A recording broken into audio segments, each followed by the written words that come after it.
honest question. How many of you remember this item? A lot of you probably, if you're a 90s kid. But here's the real question, why does that even matter for what we're talking about today? Well, if you played CS 1.6 or Source, which is today's topic, you remember something else too. You didn't pay for anything, not even an extra cent, because well, either we bought the game or pirated it, which I think is a big chunk of the player base back then. And whatever we build it inside, if we had the skills and the passion for programming and graphic design, I guess. And that's the thing about unlimited freedom in a way. Nobody tells you what not to customize. A little bit of history about all this. Counter-Strike Source landed in 2004. He had a new Source engine, he had the real physics. Oh no! Real life-ish. And it wasn't anything like in the Counter-Strike 1.6 where every animation was the same spray animation for every character no matter what angle or where you hit the guy. But I wouldn't call that a bad thing either, more like it was the next leap forward in what games could even do. And almost immediately, before Valve could even catch up, players started building things nobody at Valve even ever designed in the first place. We got game mods, zombie survival, gun game, Death Run, Surf, which has its own little history by the way. None of it was official, but Valve did the smart move. They helped and encouraged people to do it. It was people messing around in that game that wasn't built for any of it initially, but man, it worked. GameBanana was one of the many skin download hubs back then. I remember that myself. It was called the FPS Banana. The process was pretty simple. You would find, let's say, a knife reskin, download it, and drop it into your CS Strike folder. Restart the game, and pray it actually worked by loading into the game. When I was a kid, I thought the process felt like I was a computer nerd for figuring out this technical stuff. And also, fun fact, surf mode wasn't intentional. It was actually a game bug. And some guy just was sliding down the ramp on his own custom map by accident and thought, wait, I got an idea. So he built a map around the glitch. Nobody played his servers at first because nobody really cared. And now one of the longest running mod genres in Counter-Strike history. So with this unlimited freedom and no rules, there is a saying. Power tends to corrupt, and absolute power corrupts absolutely. This do-it-yourself thing wasn't just skins either. There was a part of it that doesn't even exist anymore in traditional sense, and for a reason nobody really brings up.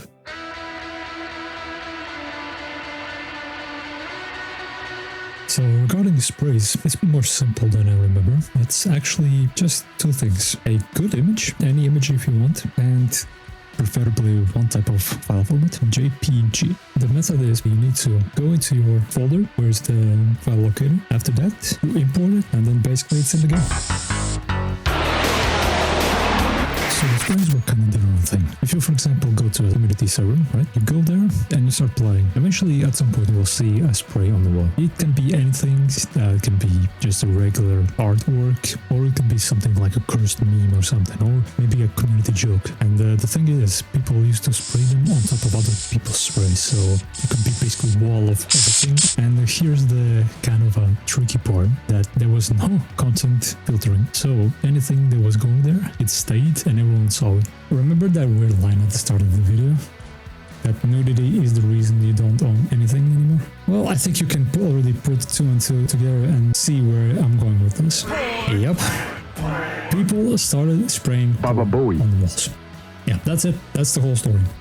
Which is kind of funny actually. That's the first real sign on why any of this eventually got locked down. Not just because Valve wanted money yet, but we broke the free version before anyone else did.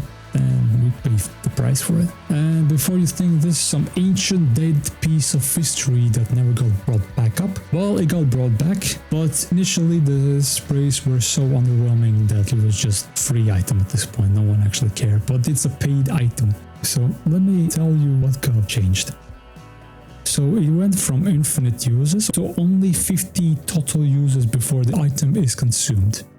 So during the live match, you get one spray every 45 seconds, and instead of lasting the whole match like the old sprays did, it only stays visible on the surface for 7 minutes. So same mechanic, just now reaching into your wallet. Personally, I don't even use them or care, to be honest. Regardless, sprays were actually the small stuff, well, no, warning sign basically, compared to what came after.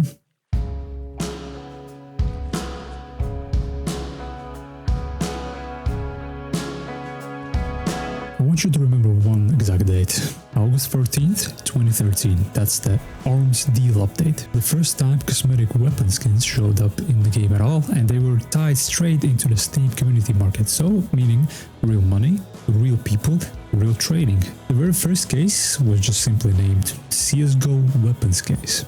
And it's the one that debuted the genuinely iconic items that everyone is drooling about, AK-47 case hardened. They even opened up a workshop so community artists could submit their own skin designs. And the Winter Offensive case, the same year, had the first ever community-made skin in it.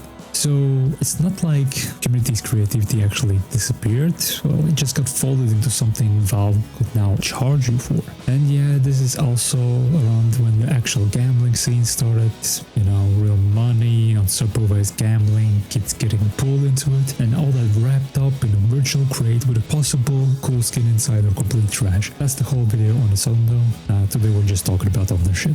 So, TLDR, skins went from something private to look at to a flex with a price tag.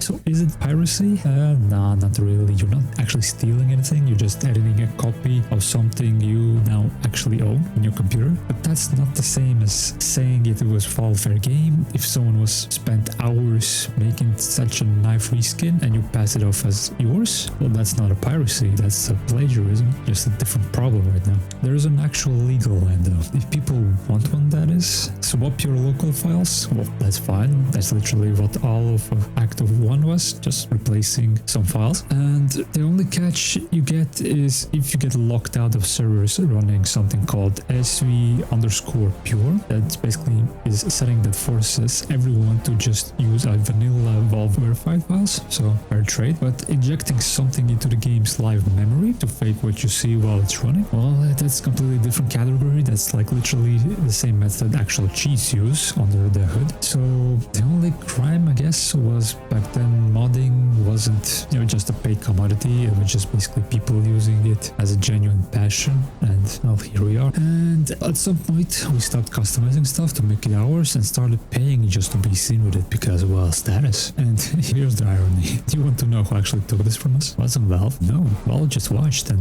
they reacted accordingly. Same as the rest of us who basically didn't do any of this. It was people who proved we couldn't be trusted with something that was good initially. Those same people broke the free version first, so basically we let the free version be taken from us. You already know that part, I told you about it earlier. I just didn't call it what it was. Remember what I said at the start? Unlimited freedom, no rules on what got made, power tends to corrupt. Yeah, well, we're the ones who were holding the power the whole time. Turns out that line was never really about Valve. So, no, nobody actually, truthfully, robbed us at the gunpoint. We just gave it away, piece by piece, because, well, we got greedy and called every step of it an update. So, the last question remains, do you miss it?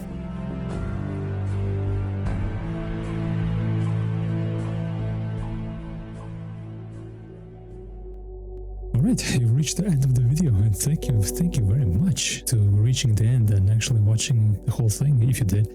Yeah, just a small guy. I'm probably missed a lot of things, and I'm still inexperienced in this kind of essay thing, but any comment, any critique, any good word is always welcome. And yeah, so for now, I want to say thank you, and I'll see you next time. Cheers.